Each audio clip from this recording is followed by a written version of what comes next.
Okay.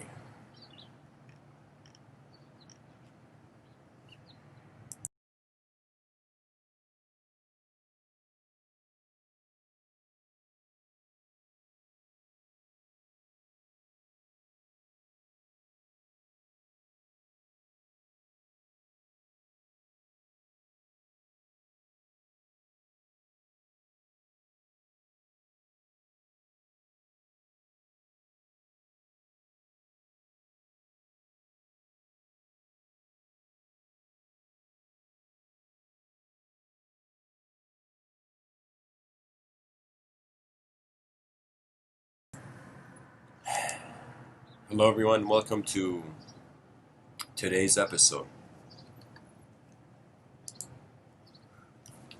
The title is Where Can the Honor of a Lifetime Lead? And so, really, when you kind of wonder about the meaning of honor, it seems to be an arising from the stance, the inner stance, to an outer event.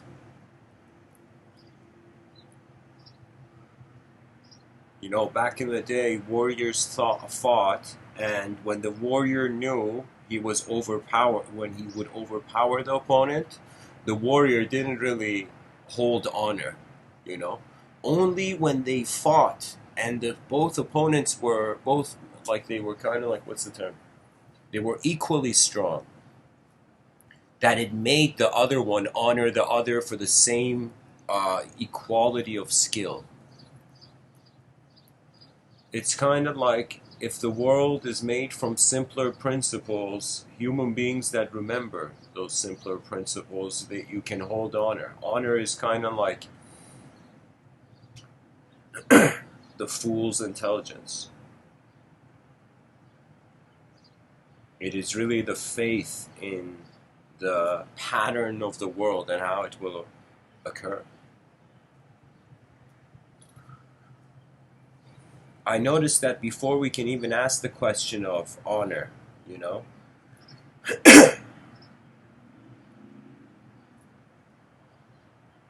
we have to look at the human being and we have to look at how the eyes of the human being have opened to the world and how the eyes of the human being have engaged the story of the world. Pretty much how the moment is here kind of dictates your honor, how you see a self and how you see a world.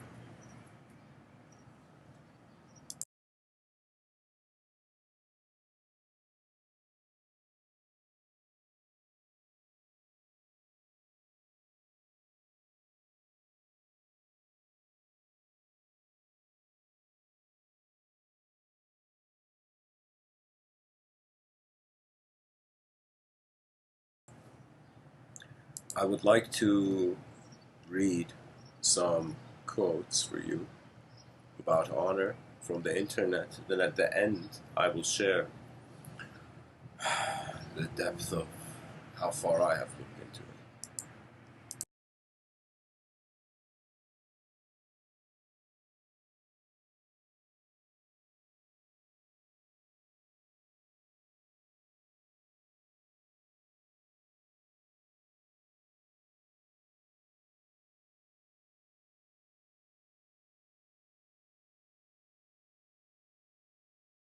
The depth of how long I have held on to it, how I've held on to it.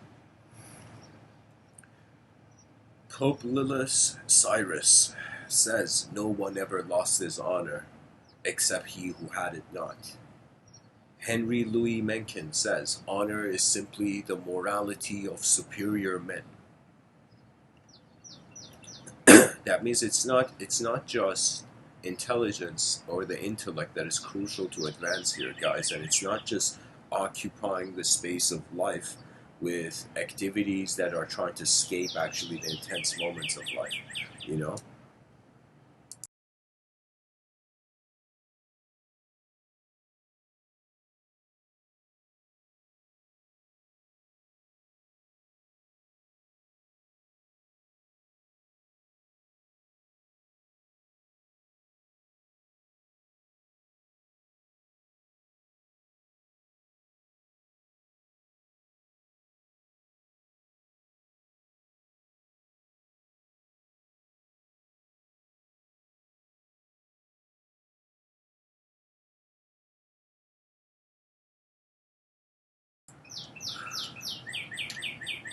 In this quote tunnel I'm reading for you, we're going through, there's a proverb. It just says proverb. It says, 100 years cannot repair a moment's loss of honor.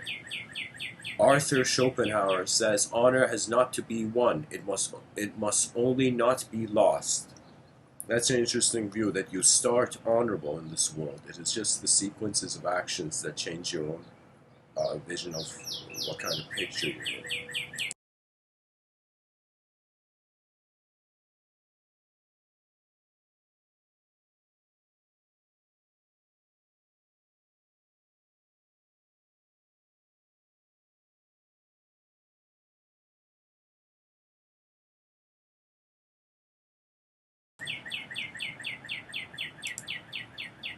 Nicholas Below Despro says, honor is like an island, rugged and without a beach. Once we have left it, we can never return. Cicero says honor is the reward of virtue. And virtue, I would define it as um, abiding with the honesty of your nature. Sophocles says honor isn't about making the right choices, it's about dealing with the consequences. Walter Lippmann says he has honor if he holds himself to an ideal of conduct though it is inconvenient, unprofitable, or dangerous to do so. Thomas Jefferson says nobody can acquire honor by doing what is wrong. Stephen Grover Cleveland says honor lies in honest toil. T. Braxton Woody says honor is not the appendage of any social class. It is a way of life which may be freely chosen by any man or woman, regardless of race, color, or creed.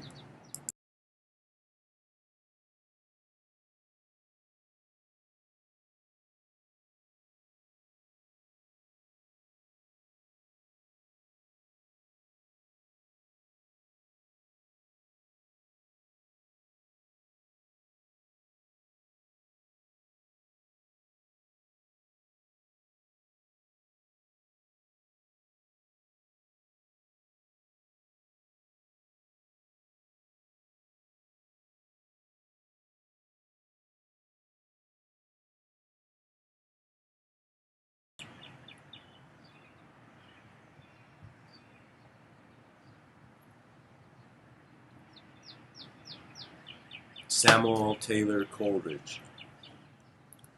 Our own heart, and not other men's opinion, form our true honor. Julius Caesar. I love the name of honor more than I fear death.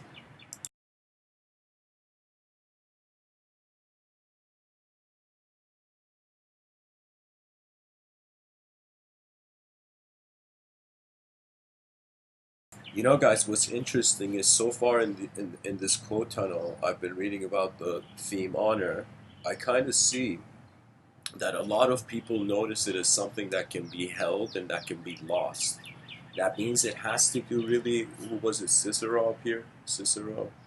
Sophocles?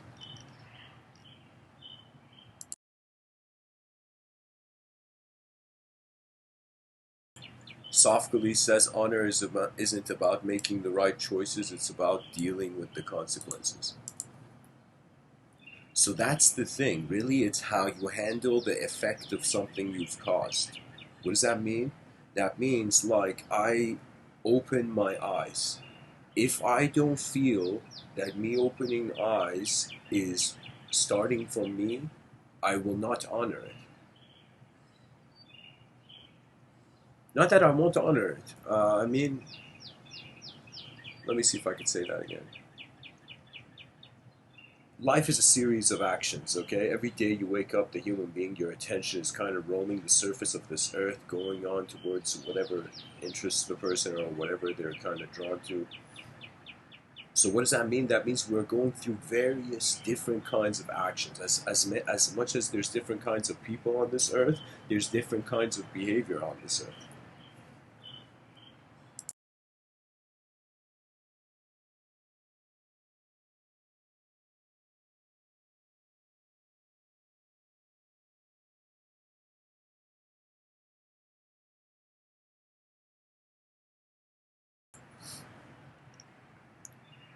It's how you hear your own echo.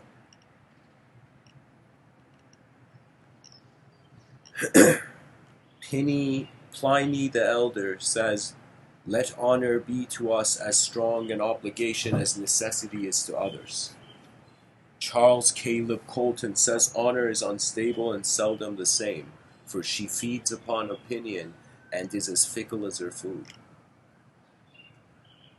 I feel this guy's been turned down.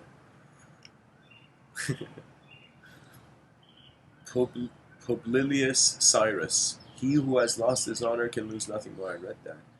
Thanks, quote website, repeating the quote.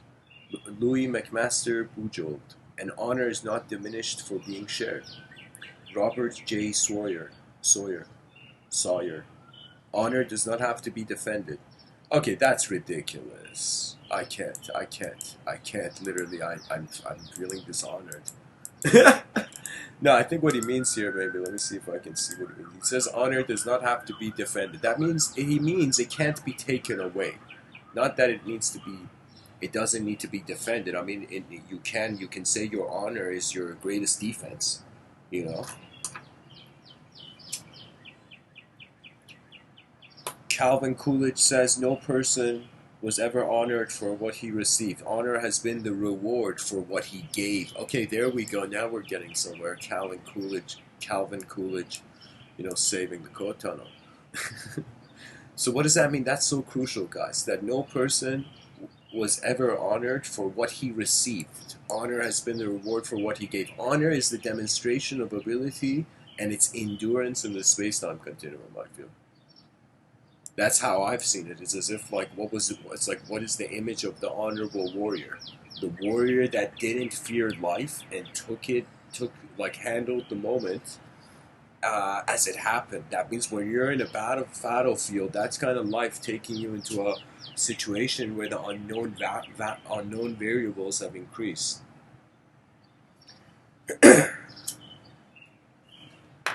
What does that mean? That means the future can't help you as much as whatever your attention is to the moment. So in this life, there has been times I kind of coined it into a concept calling it hyper attention. Just like we can go in hyper speed, and that's kind of unfathomable. I thought, could the attention move at an unfathomable way to itself? But later on, I realized that the experience of the human being it's like in front of your eyes. Like, look at your body right now. You're an objective biological being, but behind your eyes, you are kind of the awareness to whatever range of phenomena you're aware of. So your awareness is your whole moment. So technically, every person who's been looking for their mind, they've kind of been it all the time. The whole time. Look at those poor souls looking for the soul. Not realizing the soul is the one looking. The soul is, of course, a term. Ultimately, it has its roots from the word breath, in some cultures at least. So in this life, it kind of makes sense. It's kind of like a give and take situation, It's as if when the child is born, that doctor helping the child, the parents of the child, every human being there, assisting the nurses, those are like life-giving you, an opportunity to continue. I honestly feel it's as if this could be from the fact that I'm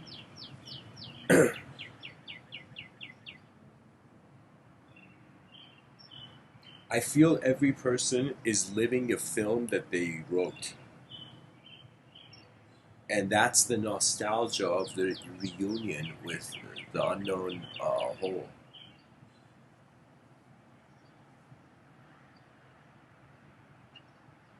Imagine we create a story right now. Let's say a philosopher, a scientist, and a religious person, they find themselves at the gate of heaven. The religious person looks at the other two and says, "Yeah." A voice comes and says, "Before you guys can enter, you must answer a question about it." Now I'm trying to think what that question would be. What would the gate of paradise ask? You know, the philosopher, the scientist, and the religious person.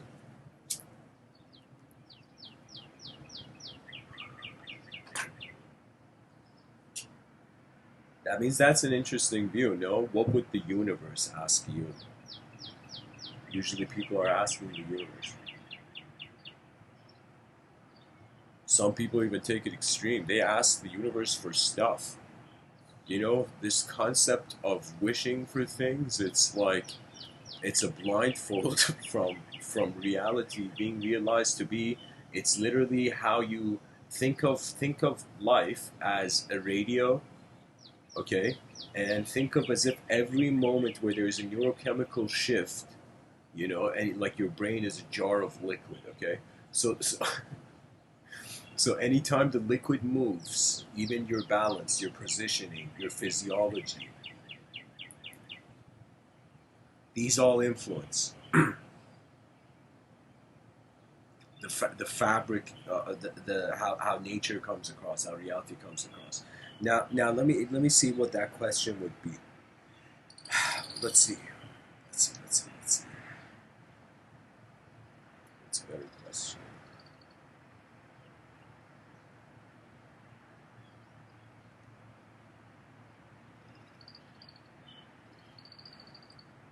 I got it. You know, let's have it a totally different situation.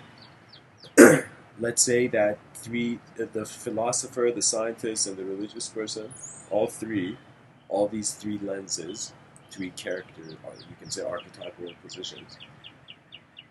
Imagine they find themselves, these three people find themselves in front of the gate of paradise. And the gate of paradise, you know, let's say they think it's the gate of paradise is going to ask a question, but the voice comes and says, "Do any of you have a question before you enter, you know, the beyond?" You know,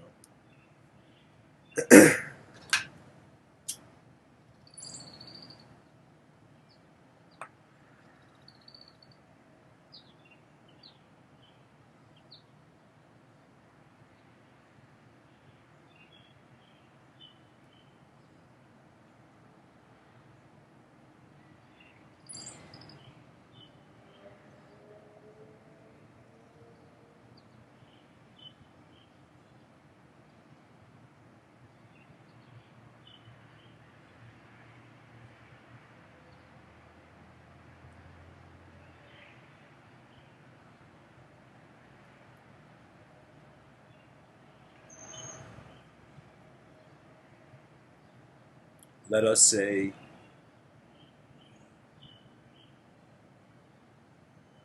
the religious person said, "Did my family get into heaven?" Or something.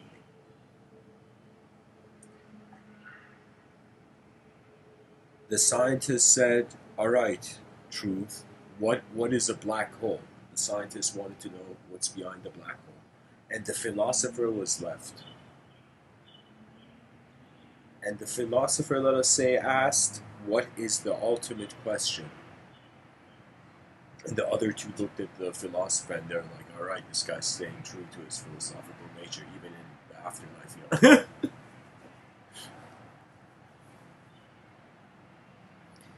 I don't know, guys. It's like we're physiology is and psychology are simultaneously occurring. You know,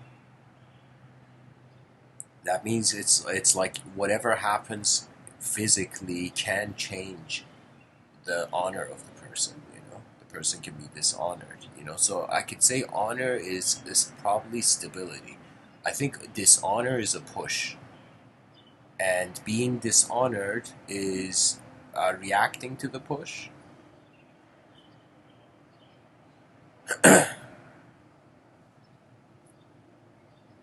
I don't know.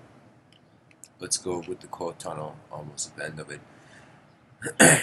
Miyamoto, Miyamoto Musashi. You can abandon your own body, but never let go of your honor.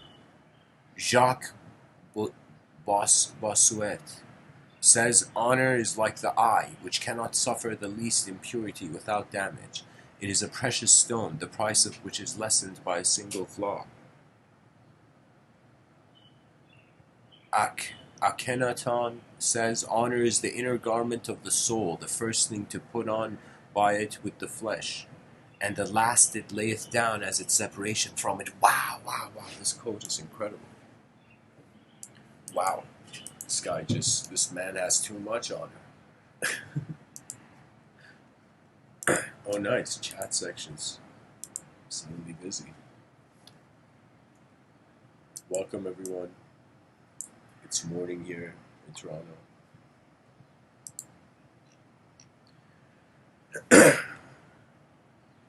So P Turtle has shared a quote, some quotes here.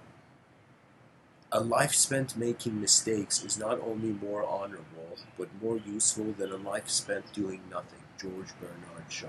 P Turtle shares this in the chat section. Plato, there are three classes of men: lovers of wisdom, lovers of honor, and lovers of gain.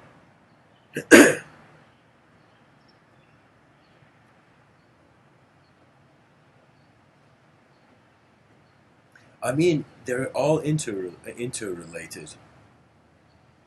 They're all interrelated. That means, why do you need wisdom?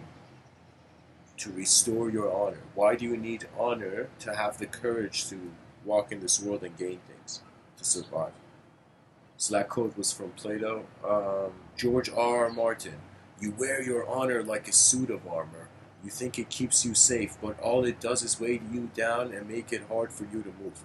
Okay, that sounds like Peter Baelish talking, you know? That quote's from George R. Martin. We have a quote from Confucius: to be wealthy and honored in an unjust society is a disgrace. Wow. That Confucius quote is heavy. That means there's no point of being wealthy in an inefficient civilization. It's like you know, it's not about just physical continuity. It's about also expansion of vision to some people. And expansion of vision from the human being has to come from human expression. That means, do you believe if human beings get too shy and we didn't have technology, that could be an extinction scenario? That means shyness, extreme shyness, could lead to extinction. That's why people shouldn't be shy. You know, you're increasing the probabilities of extinction by being shy.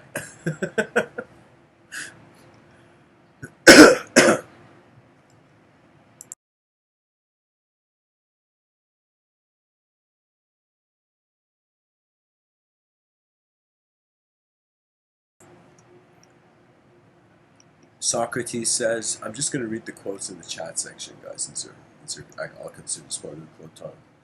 The greatest way to live with honor in this world is to be what we pretend to be. Socrates. The greatest way to live with honor in this world is to be what we pretend to be. That's the thing, that the concept of pretend exists still. But I think he's speaking for the mind's audience. Like sometimes when a person speaks, they can speak for their mind, or they can speak for the mind of another. You know, to the mind, to the inner realm of another. Hermann Hesse says, it is not our purpose to become each other, it is to recognize each other, to learn to see the other and honor him for what he is. Yeah, Hermann Hesse is pretty much saying a world of clones has no honor in it. That means if we have too many, if like a world of clones occurs, that would be literally like just weird. You know, there would be no honor. Everybody would be at the same honor level, so there would be no loss of honor ever. Or even if there was, I don't know. It's too complex, you know.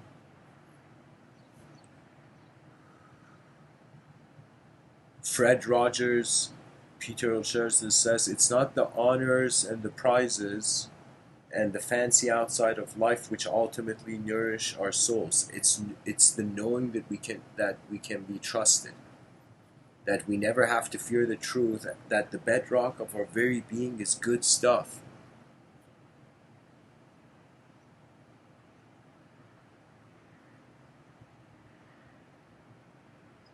Fred Rogers is I would consider him an advanced communicator. He ended that sentence with such style. The bedrock of our very being is good stuff. Wow, thanks for sharing that, Peter. That quote was like you don't know. I feel I got more insight into Fred Rogers than the quote. Aeschylus. It is in the character of very few men to honor without envy a friend who has prospered. So, guys, here's the thing. Yeah, I heard of the concept of jealousy, envy, sure. I'll tell you, it's a waste of time. It's a waste of time. Let me tell you why. Because you never have people's eyes. So at most, you create who you think they are, and so you're technically racing against your imagination, and there would be karmic turbulence. So in this life, I want you to just think every enemy, every person that you felt was rough or intense or something, just realize that whatever's been done to you, whatever kind of negativity has been done to you, every human being will die. That's nature. Do you see what I'm saying, guys?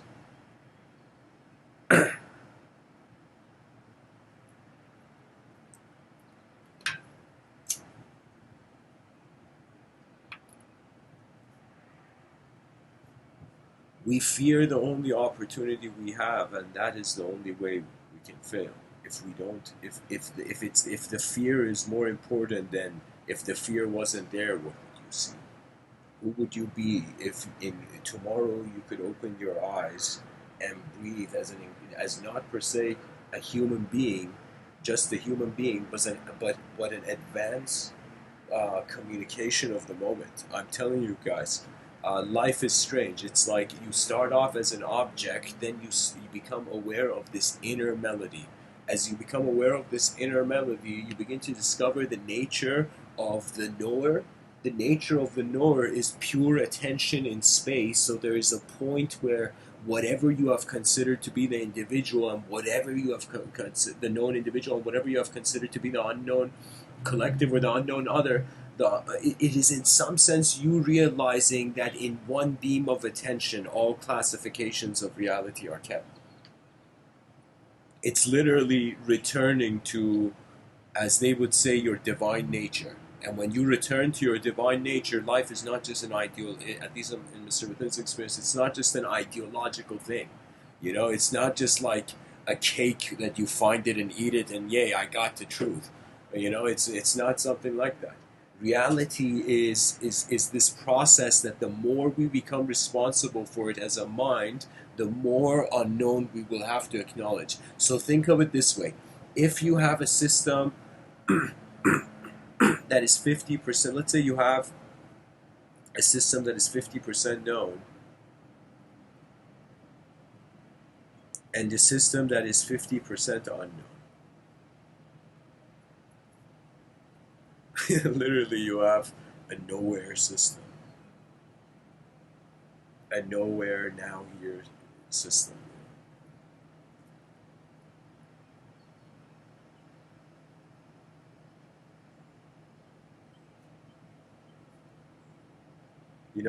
I've had moments where I've just had some situation happen, some intense situation, and just it was like the aftermath of the situation, and I just sat down, and for a second I realized in the midst of my thinking, all of life is continuing without regard. That means it's like, regardless of the person's emotional suffering, the tree in the neighbor's house grows.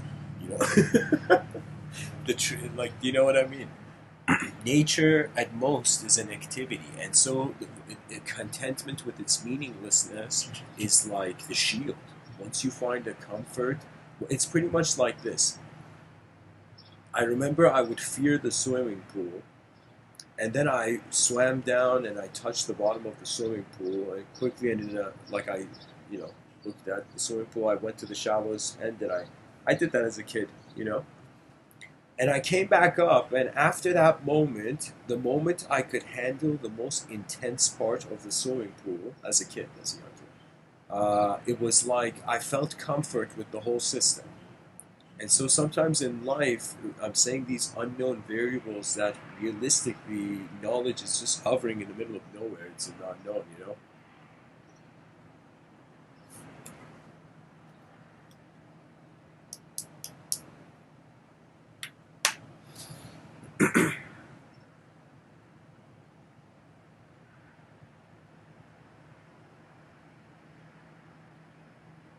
So Peter Turtle says Mr. Rogers' neighborhood. Oh, is Francis? What was his name?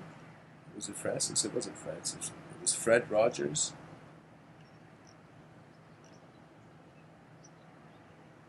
Fred Rogers is Mr. Rogers. Okay, I didn't know his first name. That makes sense though. So, anyways, enough of the code tunnel, guys.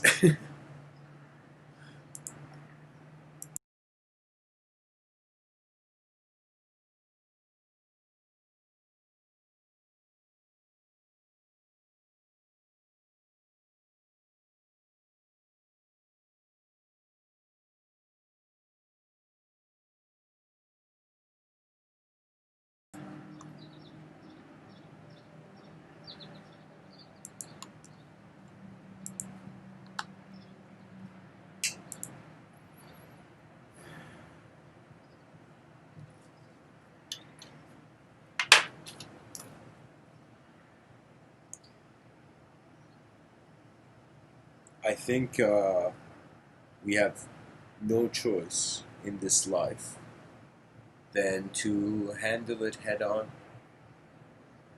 and not fear its intelligence. Because whatever you fear, you stop understanding, you stop caring for, you hold a blind eye to, you know? And so sometimes when one looks at what is it that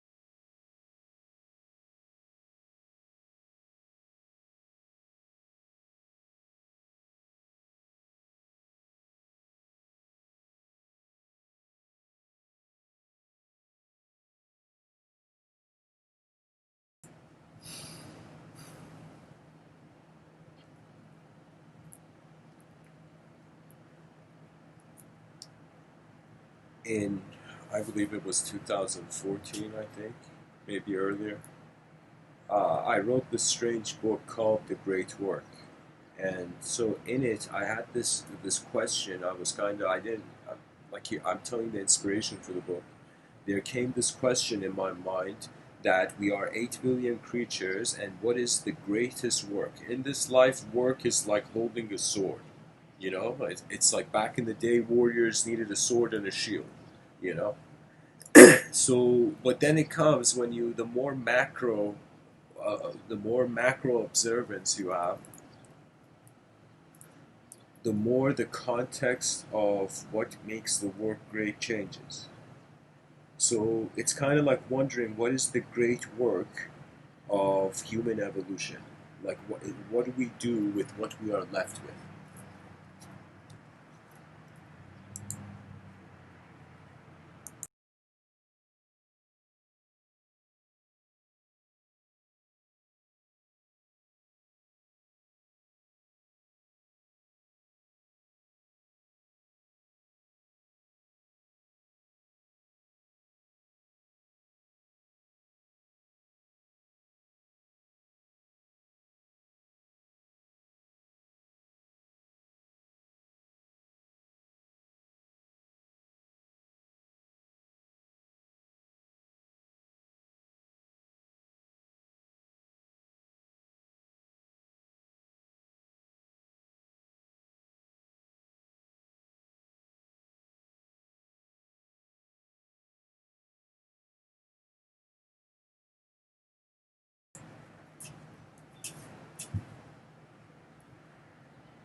I kind of had this feeling a lot of human life is being wasted trying to uh, allocate the resources, and so people are, believe it or not, living in civilization through fantasies, and really the outcome of it maybe is 30% efficient overall. What does that mean? That means it's like a lot of human activity, it's like meant for their own eyes. But when you wonder about how can human activity have meaning to greater eyes, that's when you're wondering about your greater work. So think of it this way. If you had a greater sight of the moment, you would be able to do a greater kind of work. And so really human beings, they can move in two ways. You can move as an object, and you can move as an attention that can evoke any subject.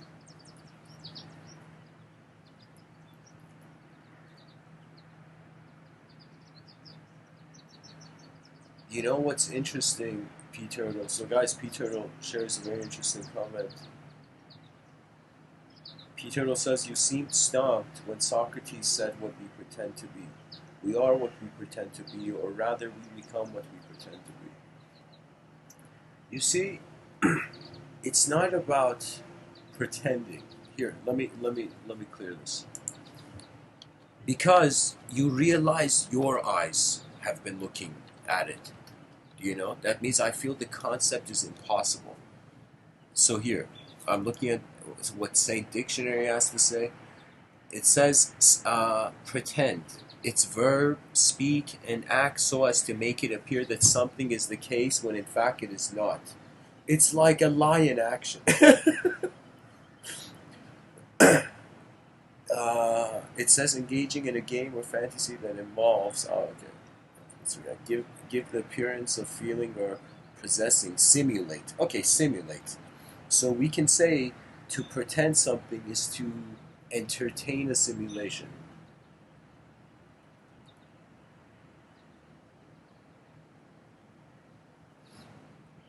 It's not just about being careful, guys. All those people who feel it's about helping the self, your self's definition is based on the civilization.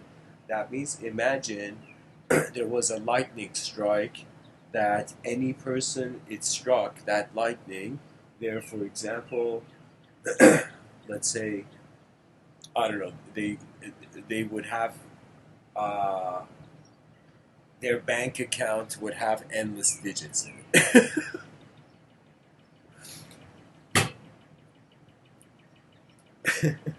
It's like it's lightning making people into billionaires everywhere.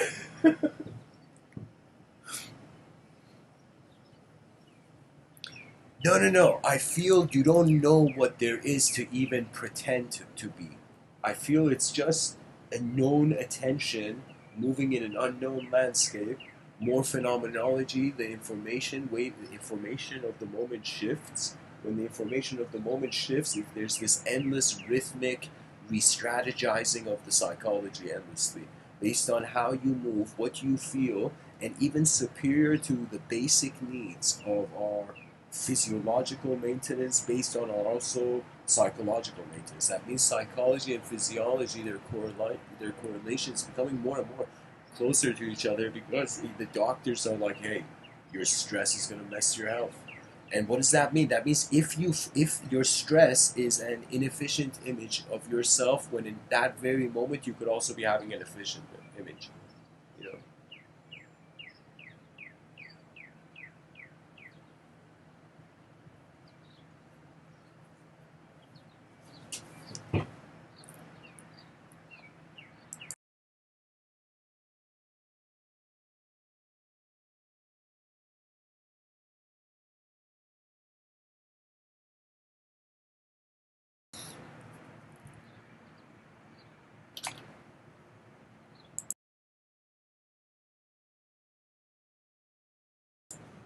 Anyways, this idea of the great work, I felt that would be the ultimate honor of the civilization. I feel there needs to be a new ethos, and children are waking up in its stories that uh, are not inspiring. What does that mean? That means you will only feel inspired if the value of what you will do, the reward of it is way more. That means it's like everybody can be inspired in this life, only they feel they gain more by uh, engaging. Not that I'm saying like there's a selfish genius.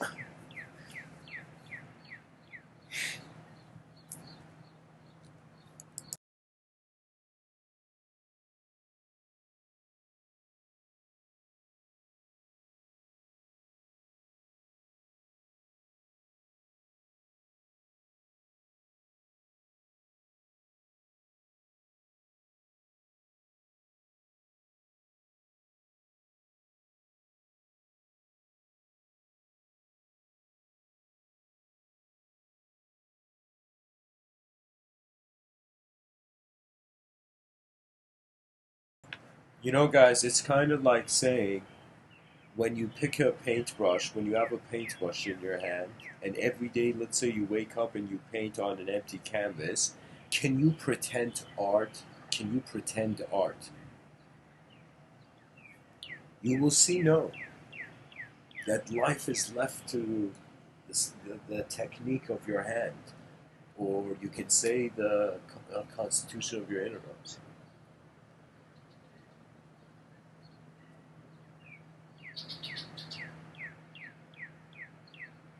Imagine, let's say, 100 years in the future, the child is born on Earth.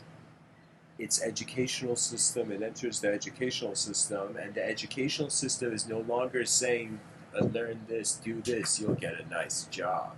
It's like we're no longer buying empty bottles. And let me tell you what that means. That means in 100 years, the educational system would be preparing the human being for an advanced event. That means think as if we, literally an asteroid, can hit Earth, and really our greatest strategy is to develop intelligent cities and try to get all human. Here's the thing, it's an evolutionary phase of a city. That means I don't know how many people on Earth have spoken about this, but cities go through periods of evolution. The city, the people living in the city are kind of like the mind of the city. Okay, so as we see, imagine a tsunami or whatever, the natural disaster destroys the city.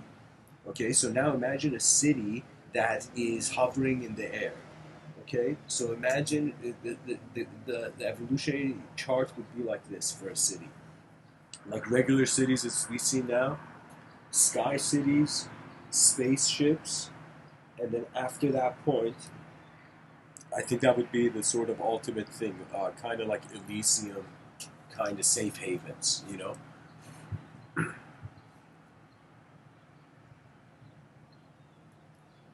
Imagine human beings were so afraid of extinction, they literally decided to build another planet in case something happened to this planet.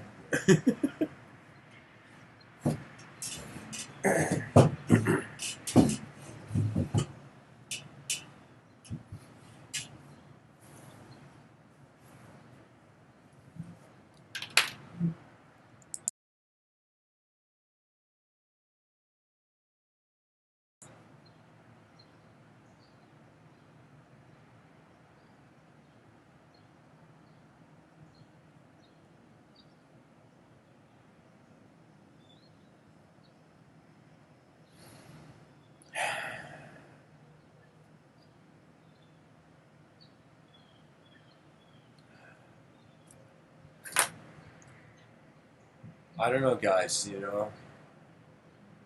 It's just the evolution of phenomenology to an intelligence that can move.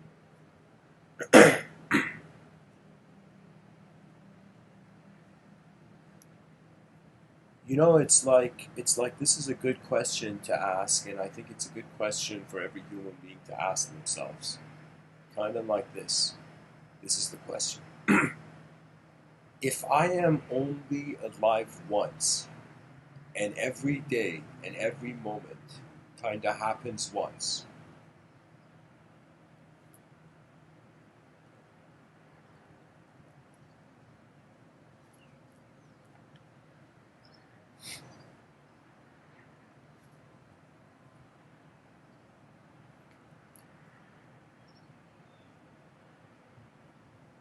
Would I rather see the best potential, the efficient potential, or the inefficient potential?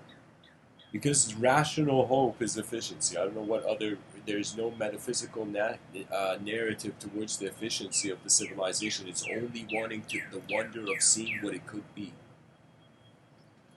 So it's kind of saying, do we want AI in the future? Yes, no. But I would say yes to see what would happen.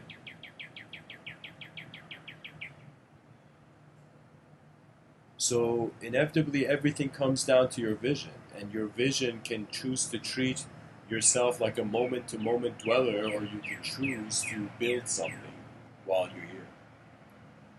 And the cool thing about building anything that if somebody tells you, where do you lay the first bricks of the house? You lay it in your mind first, then you build the house. That means many times before I attempt anything, I see myself doing it in my inner realms, then I just attempt it, then I have two kind of sub-realities to compare.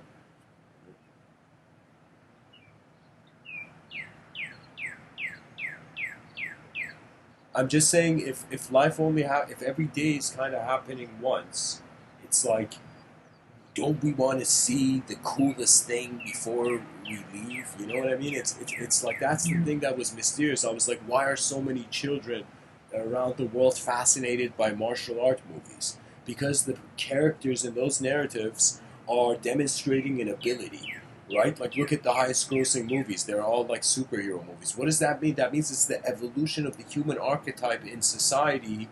And and I'm kind of from this angle, from my corner, kind of looking at the situation and being like, it's kind of that every day is happening once, and the whole urge is for supremacy of some sort. That means it's like, what if cruelty was a path to supremacy? But what if supremacy echoed its own cruelty? That means here's the issue. It's, you know how it's kind of like we don't see it, but imagine actions are like touching a substance. What does that mean? That means imagine it's like a muddy puddle, okay? And you put you're walking with sandals and it's like a normal day, and you imagine if you step on it. When you step on that puddle, it's like you're gonna suffer the consequences afterwards, okay? And it's there's gonna be something there unless it is washed off.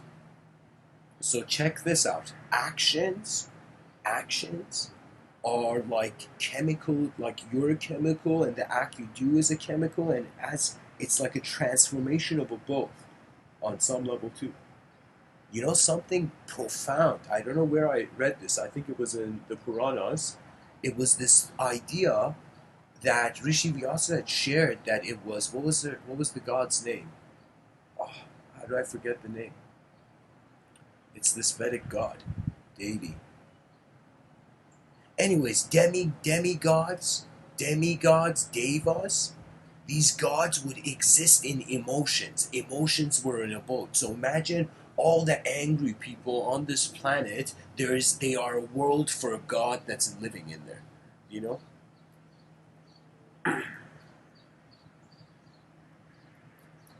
So P. Turtle shares a quote from Friedrich Nietzsche: "If in individuals, insanity is rare, but in groups, parties, nations, and epochs, it is the rule." Wow. Friedrich Nietzsche's kind of like going next level. No, no, no, it's not Vishnu. Kali, there we go, Kali. The thing I had read in Purana was that the person who had desire, greed for whatever, whether it's any sort of object or form, or even people have greed for people. Did you know that? Desires, you know? Oh, but I'm telling you, it was like the desire was an abode. So it was as if the human was no longer in their own psychological reality when the action was an abode. So think of it again, that antenna idea, radio kind of idea, that it's like you're tuning yourself to your next vision. Strangely, you know.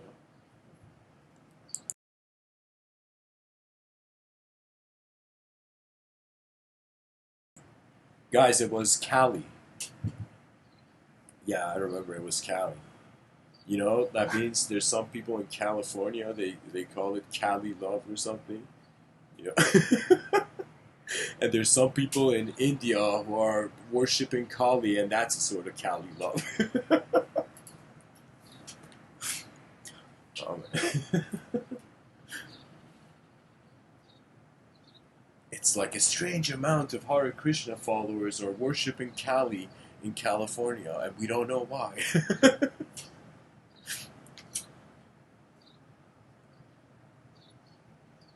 Anyways, whatever, guys. I am just sharing these ideas in the sense that it's important to be sensitive that our actions can be psychological abodes, believe it or not. It's like it's if you look at the idea of a person is not just hovering in the middle of a space like an astronaut. You're in a world. So your memory, all your memories, whether you remember a person or you remember whatever your past or whatever, it comes with a constituting world, you know?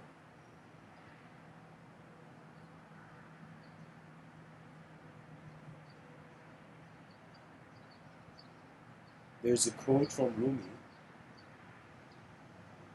He says, before death takes away all that is given, give away all that there is to give. What does that mean? That means in this life, at the end, there's an empty handedness. So the value of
okay. All right, guys. There was a Wi-Fi disconnection, so I had to reset that.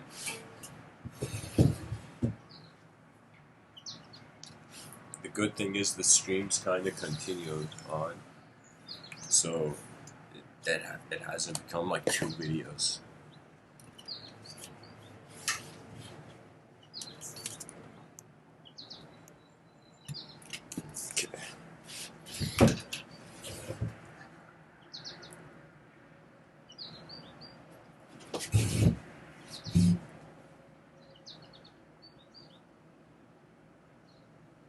All right, where were we?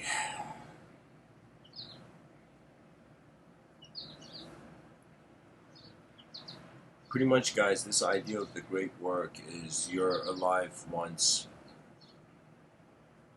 physically in this form, DNA. You have access to this DNA like a instrument like a musician with a rare instrument in their hand.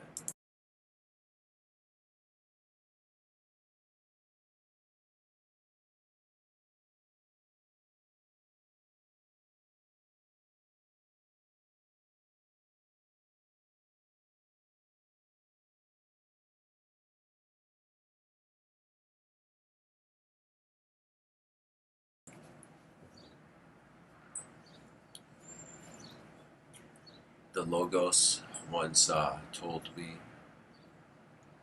that behind every person's eyes there is a library, but it is only up to them though to share it.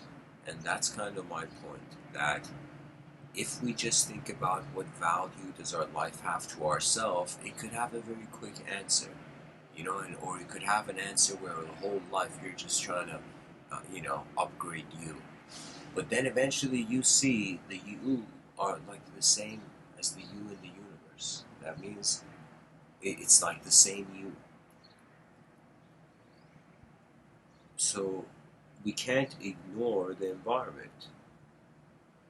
We have to establish a new relationship with it, and I think it's through telling a new story and at least wondering what would the reverse of this civilization be. That means if we had no other ideas on how to make a better civilization, the last option would be like, all right, let's reverse everything in society and see what happens.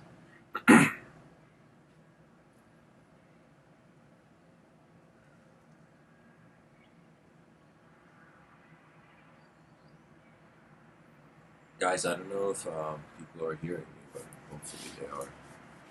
And there is another issue with the stream.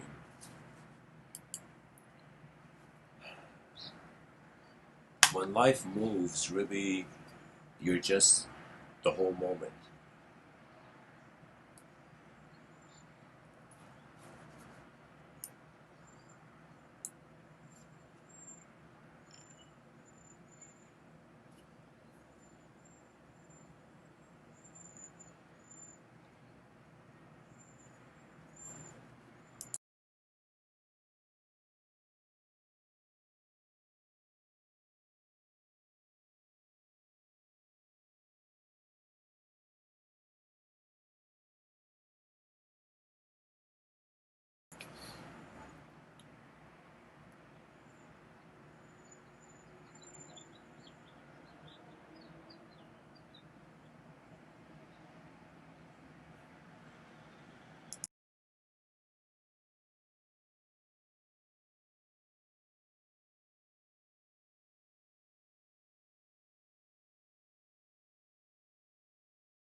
You know, guys, I'm going to attempt to explain the whole picture like this. Imagine we start with this picture that we're all energy. Energy became conscious of itself. Because energy can't be created or destroyed, we can kind of feel we're oscillating into consciousness endlessly. Now, there have been certain mystics and certain scholars and just the pilots and advanced communicators of history and the world.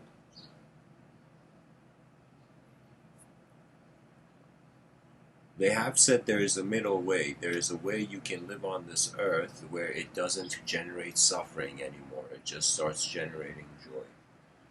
And that way is, I don't know, the whole pointer of it is that it's unconditional. And so when I wondered, everything I see is in a condition. That tree is in a certain condition, you know, the place I'm at is in a certain condition, you know.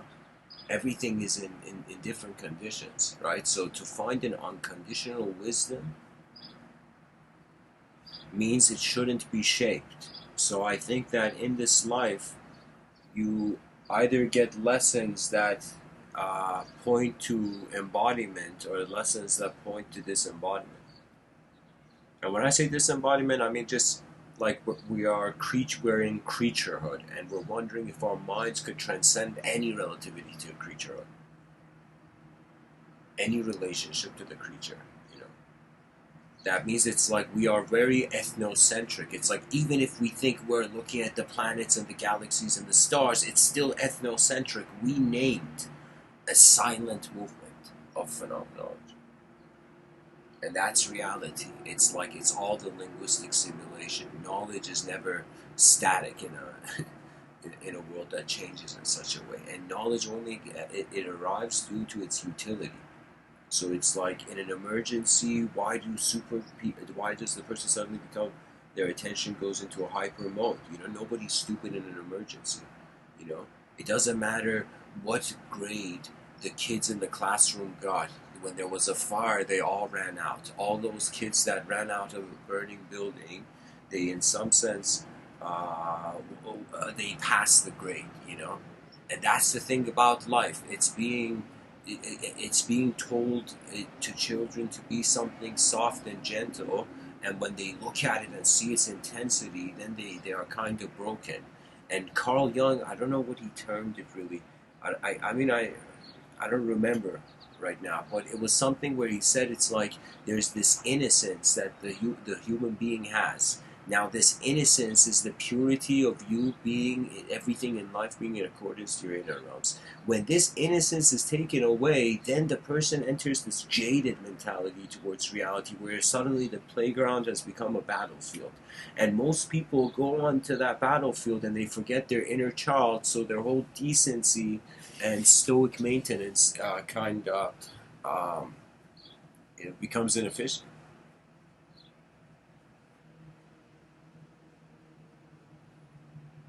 You know, Aristotle literally couldn't have said anything else because that is the starting point of everything, where the self is. You know? And this is why love seemed to be more of a transcendental uh, phenomenon. Because it was selfless, do you see? And that's the thing. There is something strange that the world can love itself towards hatred and it can hate itself towards love. You know?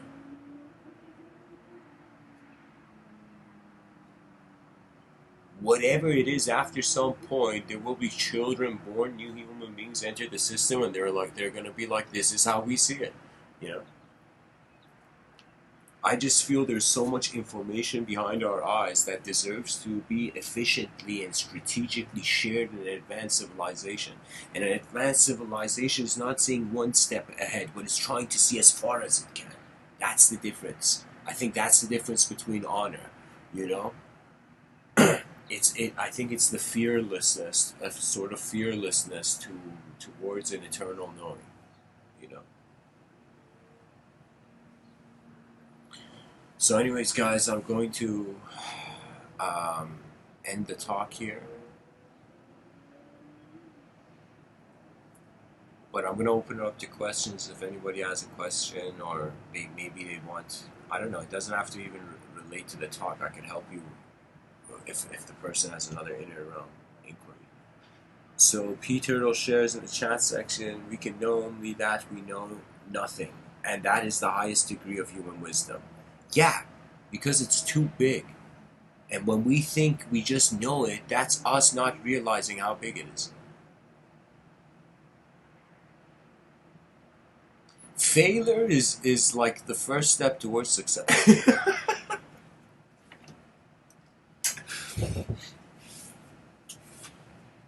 So, anyways, guys, two people are kind of like tuning in. So, literally, we're all like sitting at a table right now, you know.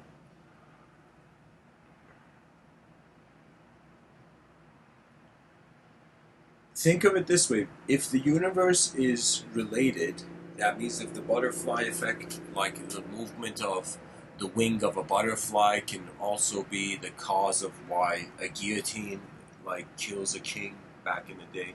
You know what I mean? Like the life, if it's seen to be related to one another, connected, then its evolution becomes unfathomable because it becomes the evolution of everything it's connected.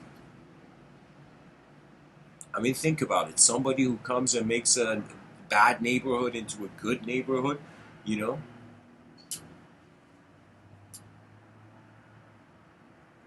I feel there's no longer any fun in physical war. The only, have you heard this saying? They say the enemy of my enemy is my friend.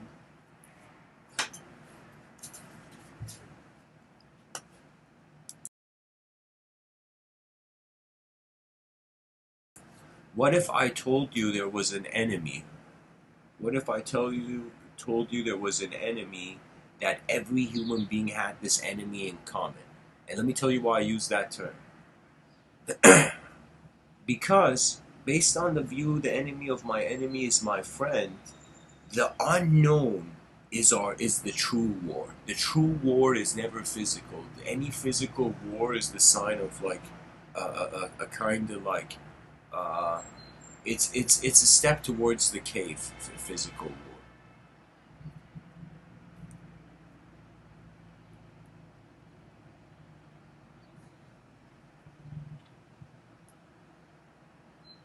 The true war is that every human being, after some point, even though we start from the unknown, we're suddenly born. We pop out of nowhere.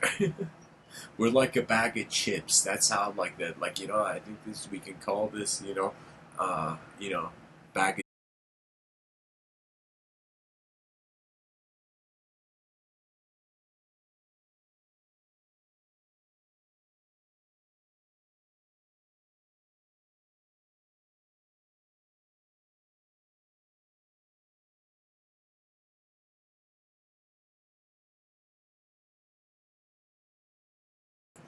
All right, guys, my Wi-Fi has an issue, so for now I'm just going to I don't know say something for 10 minutes and then kind of end off.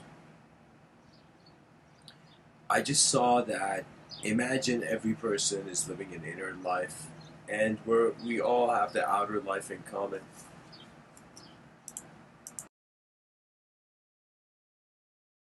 Our inner life makes us actually unique, and it's something to be cherished, and you have to learn to honor your inner life as you go through life. You know.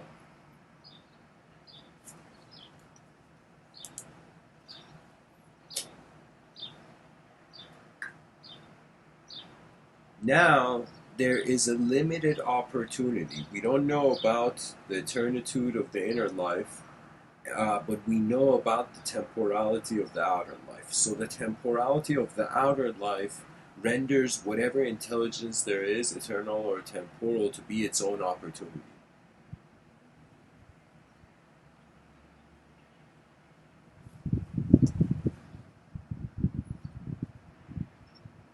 The unknown is what we all have in common.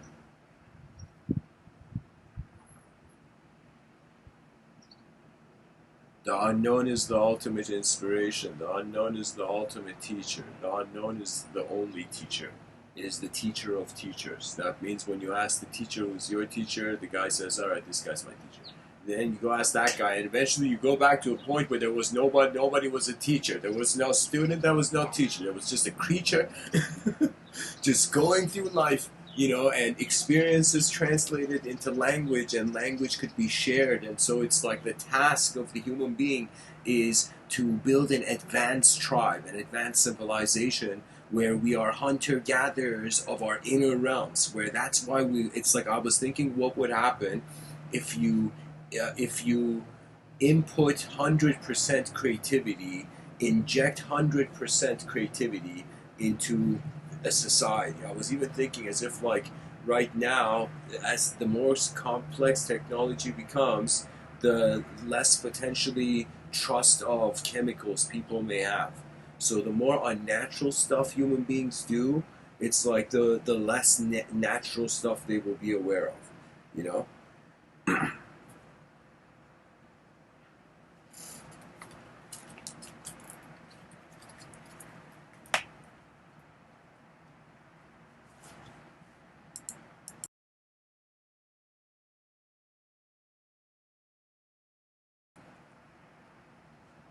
When you truly see the unknown, realize the presence of the unknown, you will find your true teacher, which is your moment of being. There's nothing else, really. Not that there's nothing else, it's just that your attention is piloting either the movement of the concept first or the context first for there to be a definition of change in a narrative for a character and story.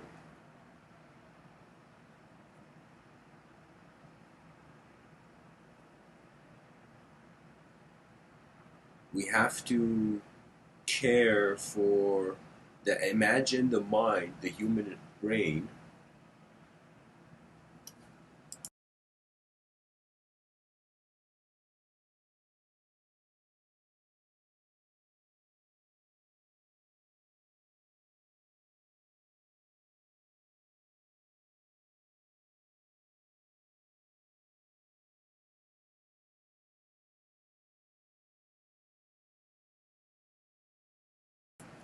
where let's say the advanced painter wondered about the most advanced brush. When we open our eyes, we are in life. When we close our eyes, life is in us. That us inevitably will be acknowledged. Somebody shared in the chat section a quote by Marcus Aurelius: "The soul becomes dyed with the color of its thoughts." Yeah, your environment leaves an impression. That means it's like sometimes people make a good impression, make a bad impression. Sometimes nature makes a good impression. Sometimes nature makes a bad impression. Like, for that guy running from like wilderness, chasing him. I think here's the thing. I think the most basic level of honor that the human being can have is an honest acknowledgement of where it is and a recognition that evolution is becoming more and more conscious of dimensions, because there's literally nothing else it can do.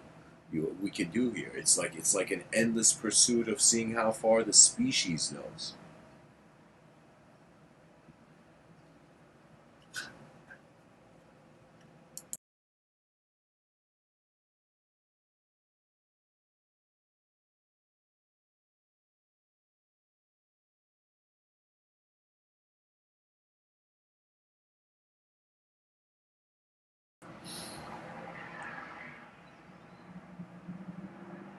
I'm just saying, what if your mind was the most advanced brush, and you only had a lifetime to kind of truly see what you were as a being.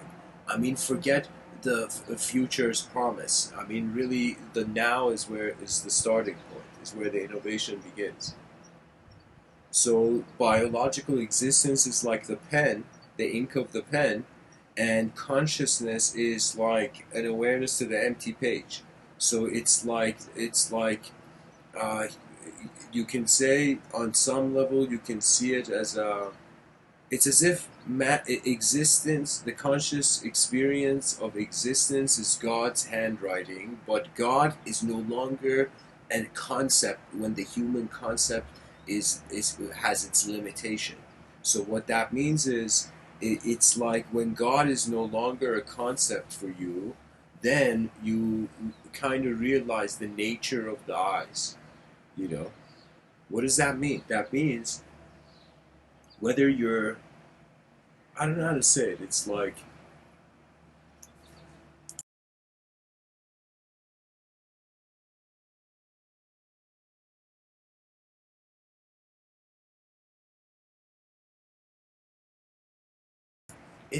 kind of, we look at nature.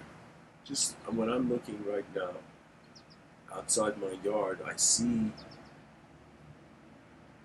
just endless movements of nature, and they have no thought. The tree doesn't grow because it had a plan, and it's kind of like we in you know, in human life. It's like, sure, on some level, a conscious plan of action, a conscious command of an advanced civilization can be kind of given, but it's like there was this Sufi story where they said there was this Sufi dervish and he thought he knew everything, and then the guy died at 70, and that at the moment he died, he realized the value of life. And because it's endless manifestation, it's like the universe is inspiring. It kind of makes you proud, you know, that we are residents in an endless existential landscape. It's incredible. It's so surreal. How could we ever think we were in reality?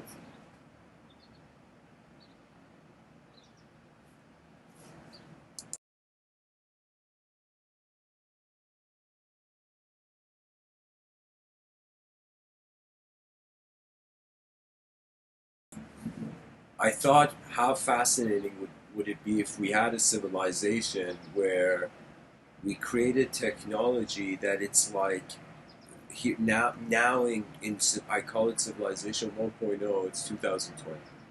So it's kind of like now,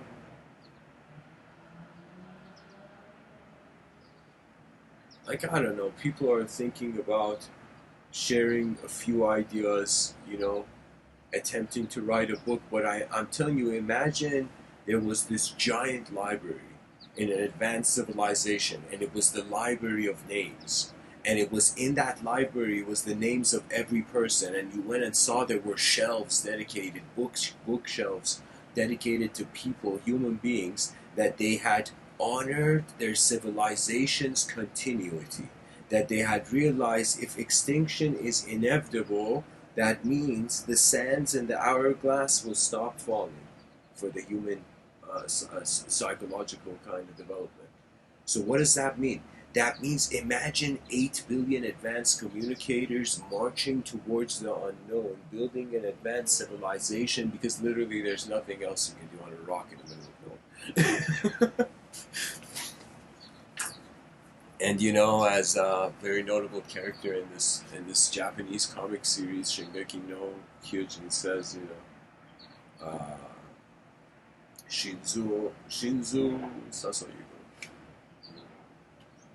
It's like this unique line where the character is saying, "Declare your hearts."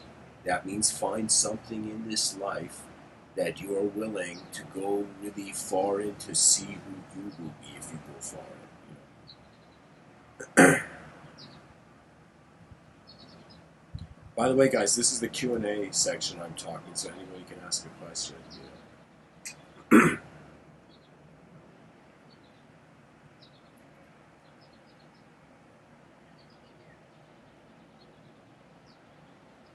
And guys, think of it this way: the more complex the question, the further we as a species with lanterns got acquainted and saw what was laying around. See?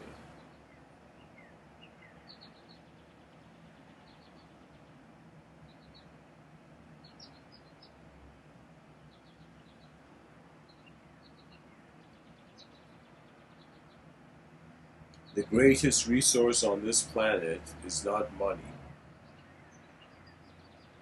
it's the visionary mind. It's the mind. Your mind, your attention is the most powerful force that you instantaneously have access to.